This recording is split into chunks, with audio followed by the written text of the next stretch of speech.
रोज रोज गिरकर भी मुकम्मल खड़े हैं। ऐ जिंदगी देख मेरे हौसले तुझसे भी बड़े हैं।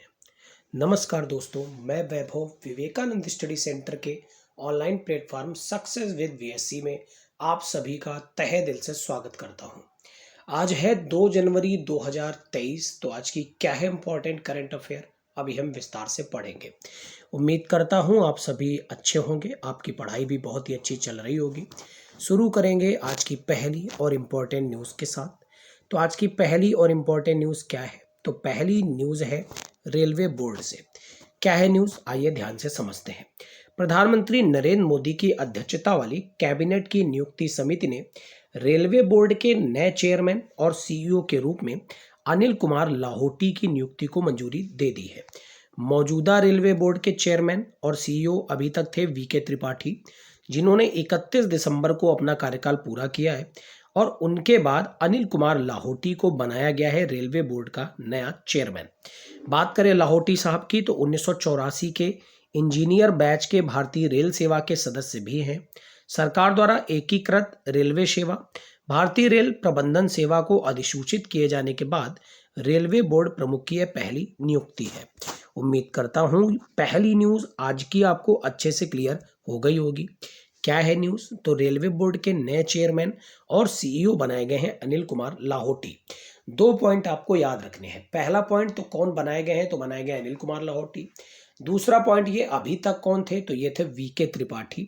अगर बात करें वीके त्रिपाठी से पहले कौन थे, तो ये थे सुनीत शर्मा। ठीक है, कम से कम तीन तो आपको याद करके चलना ही है, क्योंकि हर एक वर्ष रेलवे बोर्ड के सीईओ का कार्यकाल बदल जाता है। ठीक है, बात करें पहली भारत की ट्रेन कौन थी, कहाँ से कहाँ तक चलाई गई थी, तो ये मुंबई से थाने तक चलाई गई थी। याद रखिएगा, किस एक ईयर में चलाई गई थी, आप कमेंट कॉलम में बताइए।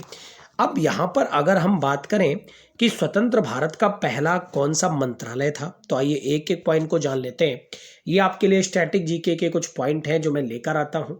तो स्वतंत्र भारत का पहला मंत्रालय डिस्कस करते हैं। स्वतंत्र भारत के पहले प्रधानमंत्री आप सभी जानते हैं, जवाहरलाल नेहरू थे। जवाहरलाल नेहरू जो कि बहुत ही चर्चित व्यक्ति थे, डिस्कवरी ऑफ इंडिया बुक भी इन्होंने लिखी थी, है ना। उसके अलावा सरदार वल्लभ भाई पटेल जो कि गृह मंत्री, सूचना व प्रसारण मंत्री के पद पर थे। डॉक्टर राजेंद्र प्रसाद खाद्य और कृषि मंत्री थे, जबकि डॉक्टर राजेंद्र प्रसाद भारत के पहले प्रेसिडेंट भी थे, ये आपको पता ही है। डॉक्टर अबुल कलाम आज़ाद, ये भारत के पहले शिक्षा मंत्री थे। अब अब्दुल कलाम आज़ाद और अबुल कलाम आज़ाद में अंतर रखना, ठीक है। यह है डॉक्टर अबुल कलाम आज़ाद जो कि पहले शिक्षा मंत्री थे, और अब्दुल कलाम आज़ाद वो थे जो 2002 में पहले राष्ट्रपति बने थे। ठीक है, ये पॉइंट आपको क्लियर हो गया होगा। अब बात करें रेलवे और परिवहन मंत्रालय किनके पास था, जिनकी चर्चा अभी हम लोगों ने करी भी है। तो ये थे डॉक्टर जॉन मथाई, जिनके पास रेलवे एवं परिवहन का मंत्रालय था। सरदार बलदेव सिंह के पास रक्षा मंत्रालय था। आर के खणमुखम शेट्टी के पास वित्त मंत्रालय था। इसके अलावा कुछ और बात करें तो डॉक्टर भीमराव अंबेडकर जो कि विधि मंत्री के रूप में थे। इसके अलावा जगजीवन राम के पास श्रम मंत्रालय था। राजकुमारी अमृता कौर पूरे कैबिनेट में शामिल पहली महिला थी। और दूसरी बात, इनके पास स्वास्थ्य मंत्रालय का पद था। CH भाभा वाणिज्य मंत्रालय के पद पर थे। रफी अहमद किदवई संचार मंत्री थे। डॉक्टर श्यामा प्रसाद मुखर्जी को बनाया गया था उद्योग एवं आपूर्ति मंत्रालय। इसके अलावा VN गाडगिल को बनाया गया था कार्य खनन एवं ऊर्जा मंत्री। अब आपको उम्मीद करता हूं सारे पॉइंट क्लियर हो गए होंगे, तो क्यों ना वर्तमान समय के भी सारे पॉइंट को डिस्कस कर लिया जाए।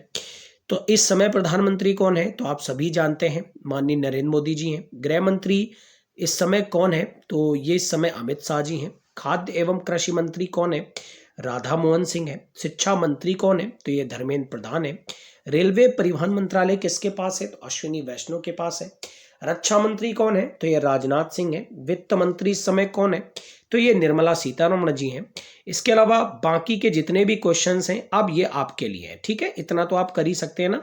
विधि मंत्री, श्रम मंत्री, स्वास्थ्य मंत्री, वाणिज्य मंत्री, संचार मंत्री, उद्योग एवं आपूर्ति मंत्री, कार्य खनन और ऊर्जा मंत्री, इन सारे मंत्रालयों के कौन मंत्री हैं, इन सारे क्वेश्चंस के आंसर आप कमेंट कॉलम पर लिखने का प्रयास करना, क्योंकि जितना ज़्यादा से ज़्यादा चीज़ों को आप सर्च करेंगे उतनी ज़्यादा से ज़्यादा चीज़ें आपको क्लियर होंगी। बढ़ेंगे आज की दूसरी इंपॉर्टेंट न्यूज की तरफ और देखेंगे आज की दूसरी न्यूज में क्या है खास। दूसरी न्यूज है क्रिकेट क्षेत्र से। अब मैं क्रिकेट क्षेत्र से न्यूज क्यों लेकर आया हूं? क्रिकेट क्षेत्र की न्यूज का बहुत ज्यादा बोलबाला हो रखा है, तो चलिए पढ़ते हैं।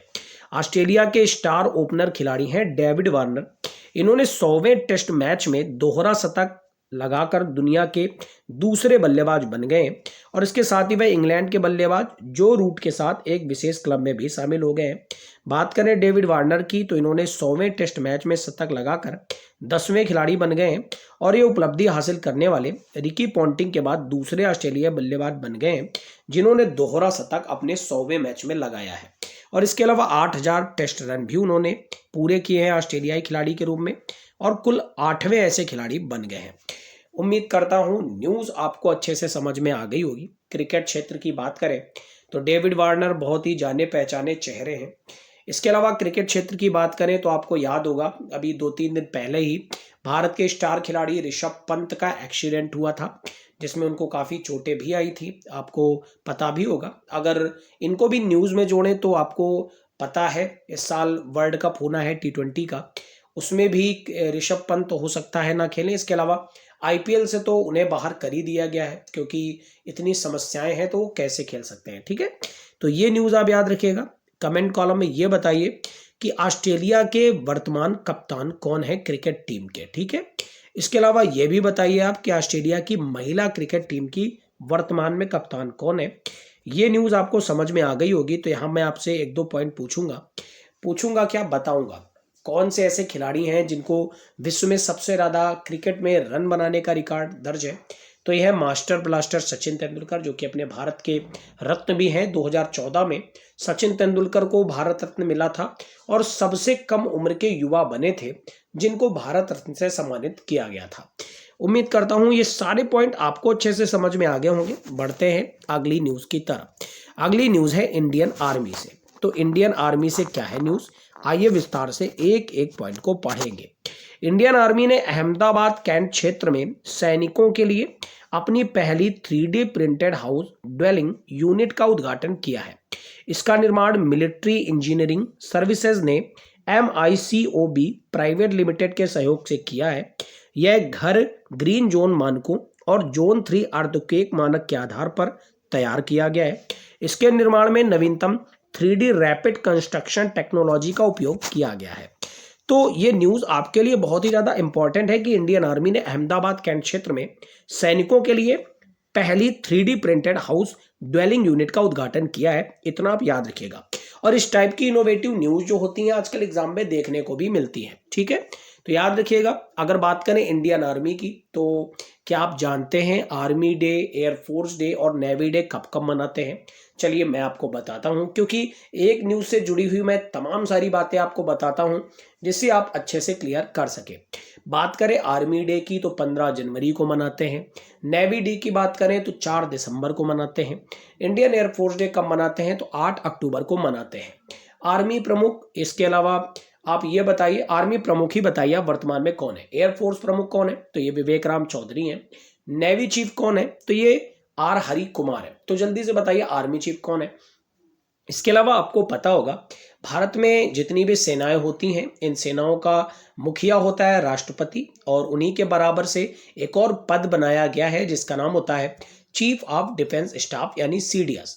तो CDS के पद पर कौन है तो ये अनिल चौहान है। आपको याद होगा पिछले साल 2021 में दिसंबर महीने में हमारे देश के पहले CDS साहब विपिन रावत का निधन हुआ था। ठीक है, जिसके बाद करमवीर सिंह को बनाया गया था चेयरमैन और उसके बाद अनिल चौहान को परमानेंट CDS बनाया गया। तो ये इंडियन आर्मी से बात उठी तो मैंने आपको इतने सारे कुछ पॉइंट्स बताए। इसके अलावा आपको पता है भारत में कई सारी पैरामिलिट्री फोर्सेस भी हैं जैसे CISF है, CRPF है, BSF है, ITBP है, NIA है, असम राइफल्स है।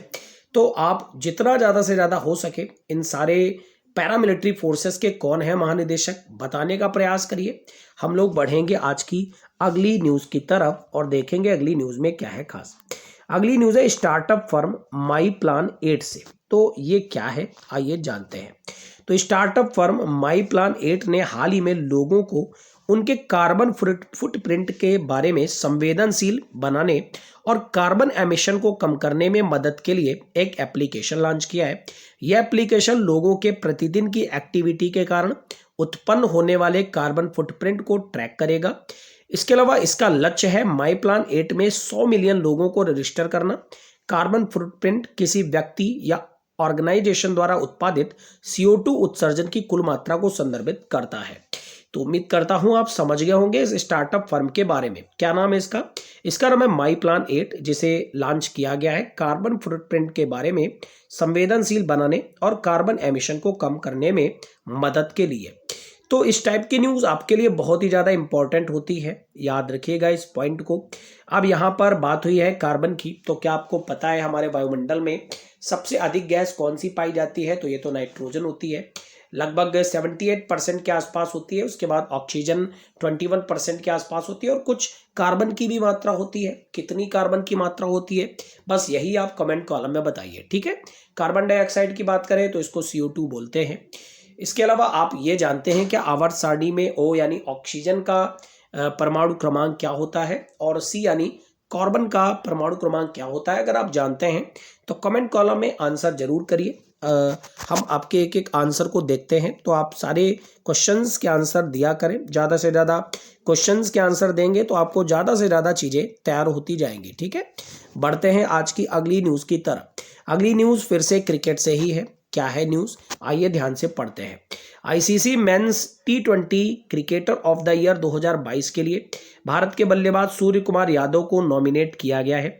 इसके अलावा पाकिस्तान के मोहम्मद रिजवान, जिम्बाब्वे के सिकंदर रजा और इंग्लैंड के सैम करन को भी नामित किया गया है। इसके लिए वोटिंग जनवरी में कराई जाएगी। ICC men's emerging cricketer of the year 2022 में भारत के बाएं हाथ के बॉलर अर्शदीप सिंह को भी नॉमिनेट किया गया है। तो याद रखिएगा, बात करें ICC की यानी इंटरनेशनल क्रिकेट काउंसिल, ICC का फुल फॉर्म होता है।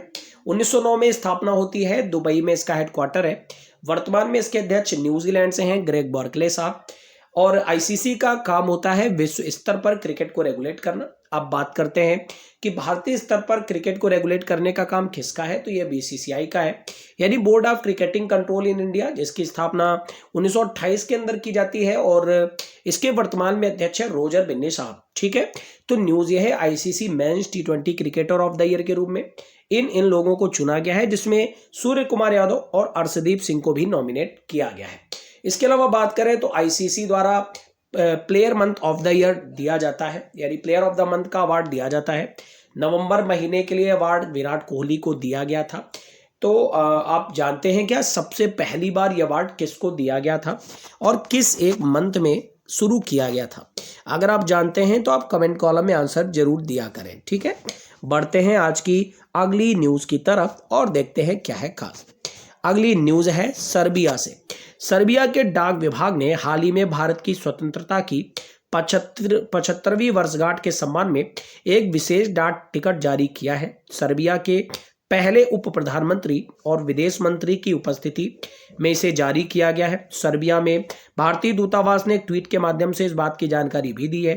सर्बिया की बात करें तो दक्षिण पूर्व यूरोप में एक लैंडलॉक कंट्री है जिसकी राजधानी बेलग्रेड है। सर्बिया जो कि दक्षिण पूर्व यूरोप में पड़ने वाला एक देश है और राजधानी इसकी बेलग्रेड है। इसके अलावा कमेंट कॉलम में आंसर करिए कि ये कौन सा ऐसा प्लेयर है जो कि सर्बिया से ही बिलोंग करता है और टेनिस क्षेत्र से जुड़ा हुआ है। चलिए मैंने आपको हिंट भी दे दी है, तो कमेंट कॉलम में उस प्लेयर का नाम बताइए, क्योंकि बहुत ही ज़्यादा नामी ग्रामी प्लेयर है वो। तो कौन से प्लेयर हैं कमेंट कॉलम में आप बताएंगे। इसके अलावा मैं आपसे कुछ क्वेश्चन भी करूंगा। आप क्या जानते हैं विश्व का सबसे छोटा देश कौन सा है? अगर आपको पता है तो कमेंट कॉलम में आप आंसर कर सकते हैं। इसके अलावा ये भी आप बताइए कि एक देश क्यूबा है, किस एक महाद्वीप में पड़ता है और इसकी राजधानी क्या है? आप बता सकते हैं कॉमेंट कॉलम में। अब सर्बिया के डाक विभाग ने हाल ही में भारत की स्वतंत्रता की 75वीं वर्षगांठ के सम्मान में अगर डाक टिकट जारी किया है, तो आपको याद होगा जो 75वीं वर्षगांठ है आज़ादी का अमृत महोत्सव के रूप में मनाई गई है। तो आप ये बताइए कि इस साल यानी 15 अगस्त 2022 को कौन विशेष अतिथि के रूप में शामिल हुआ था? कमेंट कॉलम में आंसर करिए। इसके अलावा आप ये भी बताइए कि 26 जनवरी 2023 को कौन अतिथि के रूप में शामिल होने वाला है। मैं आपको बहुत सारे पॉइंट्स इधर उधर से स्टैटिक जीके से जोड़कर करंट अफेयर से जोड़कर इसलिए बताता हूं जैसे आप सारी चीज़ों को अपने माइंड में रख सके। ठीक है, बढ़ते हैं आज की अगली इंपॉर्टेंट न्यूज़ की तरफ। अगली न्यूज़ है खाद्य और उपभोक्ता मामलों के मंत्रालय से। तो खाद्य और उपभोक्ता मामलों के मंत्री पीयूष गोयल ने हाल ही में राइट टू रिपेयर पोर्टल और NTH मोबाइल एप्लीकेशन लॉन्च किया है। साथ ही में उन्होंने नई दिल्ली में नेशनल कंज्यूमर हेल्पलाइन सेंटर का भी उद्घाटन किया है। इसके लिए उपभोक्ता मामलों के विभाग और IIT BHU यानी बनारस हिंदू यूनिवर्सिटी वाराणसी के बीच एक समझौता ज्ञापन पर भी हस्ताक्षर किए गए हैं और साथ ही उपभोक्ता आयोगों का क्षमता निर्माण कार्यक्रम भी शुरू किया गया है। तो 2-3 बातें आपको याद रखनी है। पहला पॉइंट कि खाद्य और उपभोक्ता मामलों के मंत्री कौन है, तो ये पीयूष गोयल साहब है। और दूसरी चीज इन्होंने क्या किया है, तो राइट टू रिपेयर पोर्टल और NTH मोबाइल एप्लीकेशन को लॉन्च किया है और इसके साथ ही साथ नई दिल्ली में नेशनल कंज्यूमर हेल्पलाइन सेंटर का भी उद्घाटन किया है। याद रखिएगा आप इस न्यूज को। ठीक है, पीयूष गोयल साहब की बात करें तो पूर्व समय में हमारे देश के रेलवे मंत्री भी रह चुके हैं। वर्तमान समय में रेलवे मंत्री कौन है, तो ये अश्विनी वैष्णव साहब है। इसके अलावा वर्तमान समय में कपड़ा मंत्री किसके पास है, जरा कमेंट कॉलम में बताइए किसके पास कपड़ा मंत्रालय है। ठीक है, और उम्मीद करता हूं ये न्यूज़ आपको समझ में आ गई होगी। क्या आपको पता है IIT रुड़की कहाँ पड़ता है, किस एक राज्य में IIT रुड़की पड़ता है? कमेंट कॉलम में आंसर करिए। बढ़ेंगे आज की आखिरी न्यूज़ की तरफ और देखेंगे आज की आखिरी न्यूज़ में क्या है खास। तो आखिरी न्यूज़ है भारत की G20 प्रेसिडेंसी के तहत केंद्रीय मंत्री अश्विनी वैष्णव ने G20 digital innovation alliance launch किया है। G20 डिजिटल इनोवेशन अलायंस यानी DIA शिखर सम्मेलन का आयोजन बेंगलुरु में डिजिटल इकोनॉमी वर्किंग ग्रुप की बैठक के दौरान किया जाएगा और इस सम्मेलन में महत्वपूर्ण सेक्टर के शीर्ष नामांकित स्टार्टअप शामिल होंगे। G20 डिजिटल इनोवेशन अलायंस का उद्देश्य G20 देशों के साथ साथ गेस्ट राष्ट्रों से नई टेक्नोलॉजी और इनोवेशन आइडियाज, स्टार्टअप्स आइडियाज को लेना और उन्हें सक्षम बनाना होगा। उम्मीद करता हूं न्यूज आपको समझ में आ गई होगी। अब यहां पर एक संगठन की बात हुई है G20 की, तो मैं आपसे कुछ संगठन पूछूंगा। क्या आप जानते हैं संघाई कोऑपरेशन ऑर्गेनाइजेशन, इसका हेडक्वार्टर कहां पड़ता है? अगर आप जानते हैं तो कमेंट कॉलम में आंसर करिए। इसके अलावा UNO का हेडक्वार्टर कहां पड़ता है? अगर बात करें यूनाइटेड नेशंस ऑर्गेनाइजेशन, जिसकी स्थापना 24 अक्टूबर 1945 को हुई थी और इसके वर्तमान में अध्यक्ष एंटोनियो गुटेरेस हैं। तो कमेंट कॉलम में बताइए इसका हेडक्वार्टर कहां पड़ता है। इसके अलावा मैं आपको बता दूं WHO यानी वर्ल्ड हेल्थ ऑर्गेनाइजेशन, WTO यानी वर्ल्ड ट्रेड ऑर्गेनाइजेशन, ILO यानी इंटरनेशनल लेबर ऑर्गेनाइजेशन, जितने भी ऐसे ऑर्गेनाइजेशन जो W से शुरू होते हैं O पर खत्म होते हैं या I से शुरू होते हैं O पर खत्म होते हैं, इन सारे हेडक्वार्टर जो भी हैं ये सारे के सारे हेडक्वार्टर जिनेवा स्विट्जरलैंड में पड़ते हैं। मैं आपको बता दूं हेडक्वार्टर से रिलेटेड मैंने वीडियो किया हुआ है, तो आप जा करके मेरी प्लेलिस्ट में चेक कर सकते हैं। वीडियो के डिस्क्रिप्शन में मैंने प्लेलिस्ट दी हुई है सक्सेस सीरीज की, जहां पर जा करके एक एक वीडियो को देखिए। मैंने 51 वीडियोस किए हुए हैं उस सीरीज में, जा करके एक एक वीडियो कवर कीजिए। जिसमें भी आपकी कमजोरी है वो जा करके उस वीडियो को आप देख सकते हैं। इसके अलावा वीडियो के डिस्क्रिप्शन में शून्य से शिखर तक सीरीज भी दी हुई है। हमारे फाउंडर सर के द्वारा GS की स्पेशल क्लास करी जाती है, जो कि GS की डिटेल क्लास होती है आपके बड़े एग्जाम्स जैसे SSC, UPSC, PCS, इन एग्जाम्स के लिए बहुत ही ज़्यादा इंपॉर्टेंट है। तो आप जाकर के उस क्लास को देख सकते हैं और जो भी इस तरीके की तैयारी कर रहा है तो उसको आप शेयर भी कर सकते हैं। तो ये थी ओवरऑल आज की न्यूज़। आपको उम्मीद करता हूँ न्यूज़ बहुत ही अच्छे से समझ में आई होगी, क्योंकि मैंने एक एक न्यूज़ का डिटेल डिस्कशन किया हुआ है। तो अगर आपको हमारे चैनल पर कुछ थोड़ा बहुत ही समझ में आता है तो आप केवल 3 काम करिए। लाइक जरूर करिए हमारे वीडियो को। इसके अलावा ज़्यादा से ज़्यादा दोस्तों के साथ शेयर करिए, क्योंकि आप ज़्यादा से ज़्यादा दोस्तों के साथ शेयर करेंगे तो हमारी रीच लोगों तक बढ़ेगी, बिकॉज शेयरिंग इज़ केयरिंग। ठीक है, और जितने भी लोग चैनल में पहली बार जुड़े वो एक बार सब्सक्राइब पर जरूर प्रेस करें। आपका दिन मंगल में हो। Thank you everyone, God bless you all.